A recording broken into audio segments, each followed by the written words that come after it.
ओम मृत्युंजय महादेव त्राहि मां शरणागतं जन्म मृत्यु जरा व्याधि पीड़ितां कर्मबंधनैः। नमस्कार मित्रों, मैं आचार्य प्रमोद उपाध्याय महाशिवरात्रि की सर्वप्रथम आप सभी शिव भक्तों को हार्दिक शुभकामनाएं प्रदान करता हूं। मित्रों, यह महाशिवरात्रि का जो महान पर्व है प्रतिवर्ष बड़े ही धूमधाम के साथ पूरे हर्षोल्लास के साथ पूरे भारतवर्ष में मनाया जाता है।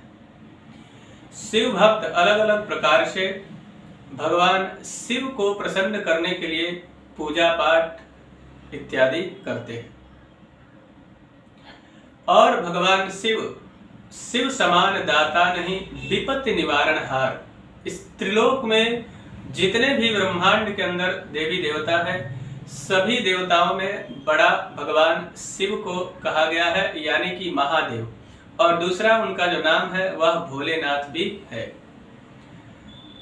इस त्रैलोक्य के अंदर सबसे कम समय में प्रसन्न होकर और मनोवांछित फल प्रदान करना भगवान शिव का काम है। तो महाशिवरात्रि के दिन मनोवांछित फल प्राप्त करने के लिए भक्त अलग अलग तरीके से भगवान शिव का पूजन करते हैं। अब यह जो महाशिवरात्रि का महान पर्व 2021 में आ रहा है और यह जो महान पर्व है यह 4 राशि वालों के लिए बड़ा ही सुंदर राजयोग लेकर आ रहा है। अब यह जो राजयोग है किन राशि वालों के लिए है इसके बारे में आपको मैं बताऊंगा। उससे पूर्व आपको जानकारी प्रदान कर दूं कि फाल्गुन मास के कृष्ण पक्ष के त्रयोदशी तिथि के दिन महाशिवरात्रि का पावन पर्व प्रतिवर्ष मनाया जाता है। इस वर्ष 11 मार्च 2021 गुरुवार के दिन महाशिवरात्रि का महान पर्व पूरे भारतवर्ष में मनाया जाएगा। तो महाशिवरात्रि के दिन जो भी मनुष्य भगवान शिव का पूजन नहीं करता है वह जन्म यानी कि जन्म जन्मांतर यानी कि सहस्रों जन्म यानी कि हजारों जन्म लेता है और प्रत्येक अलग अलग प्रकार के योनियों में भ्रमण करता है और दुखों को प्राप्त करता है। इसलिए उस दिन भगवान शिव का पूजन अवश्य सभी शिव भक्तों को करना चाहिए, जिससे मनोवांछित फल की प्राप्ति हो।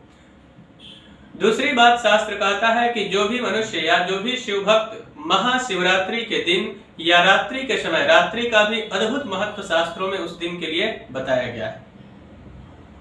जो भी भक्त महाशिवरात्रि के दिन भगवान शिव का पूजन पूरे श्रद्धा और विश्वास के साथ करता है वह जन्म जन्मांतर के पापों से मुक्ति प्राप्त करके सुख समृद्धि को प्राप्त करता है। साथ ही भगवान शिव की असीम कृपा होती है जिससे कि उसकी सारी इच्छाएं पूर्ण हो जाती है। और उसके अलावा इस दिन इसका महत्व और अधिक इसलिए भी बढ़ जाता है कि इस दिन भगवान शिव निराकार रूप से साकार रूप में उनका प्रागट्य हुआ था, यानी कि शिवलिंग के रूप में इस दिन भगवान शिव का प्रादुर्भाव हुआ था। उसके साथ साथ में शास्त्र कहता है कि इस दिन भगवान शिव और मां पार्वती का विवाह भी हुआ था, इसलिए बहुत अधिक महत्व इस दिन का और भी बढ़ जाता है। काशी के साथ साथ में पूरे भारतवर्ष में बहुत जगहों पे भगवान शिव के भक्त भगवान शिव का बारात भी सजाते हैं और साथ साथ में भगवान शिव और मां पार्वती का विवाह भी बहुत ही हर्षोल्लास के साथ करते हैं। साथ में इस दिन का इसलिए भी और अधिक महत्व बढ़ जाता है। भगवान शिव के जितने भी भक्त हैं भगवान शिव को प्रसन्न करने के लिए ऐसे तो कहा जाता है कि नमस्कार प्रियो भानु जलधारा शिव प्रिय। भगवान सूर्य को नमस्कार करने से सूर्य मनोवांछित फल प्रदान करते हैं, वैसे ही भगवान शिव को मात्र जल समर्पित करने से यानी शिवलिंग पर मात्र अब जल चढ़ा देते हैं, आपकी सारी इच्छाओं को भगवान शिव पूर्ण करते हैं। उसके अलावा इस दिन अगर भगवान शिव को आपने बिल्वपत्र समर्पित कर दिया, त्रिजन्म पाप संहारम बिल्वपत्रम शिवार्पणम, शास्त्र कहता है कि 3 पत्ते वाला मात्र अगर एक भी बिल्वपत्र आपने श्रद्धा और भक्ति के साथ भगवान शिव के लिंग पर चढ़ा दिया, और वो भी अगर राम लिखकर चढ़ा दिया, तो निश्चित मान लीजिए कि आपके जीवन में आने वाली प्रत्येक समस्याओं से आपको छुटकारा भगवान शिव प्रदान करेंगे। तो भगवान शिव का अभिषेक भक्त अलग अलग तरीके से करते हैं, और उसके साथ साथ अपनी जिज्ञासाओं और इच्छाओं को भगवान शिव के समर्पित प्रकट करते हैं, जिससे भगवान उनकी समस्त इच्छाओं को पूर्ण करते हैं।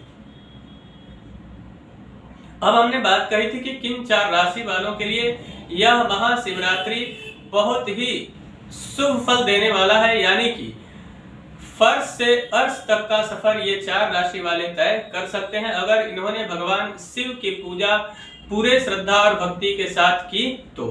इसमें जो भाग्यशाली 4 राशियां हैं उसमें मेष राशि है, कर्क राशि है, तुला राशि है और उसके अलावा मकर राशि है। ये 4 राशि वाले इस दिन बहुत ही भाग्यशाली अपने आप को महसूस करेंगे। अगर भगवान शिव का पूजन पूरे श्रद्धा और विश्वास के साथ करते हैं तो शिव की विशेष कृपा इन 4 राशि वालों पर बरसने वाली है, और आपके जीवन में आने वाली प्रत्येक बाधाएं नष्ट हो जाएंगी।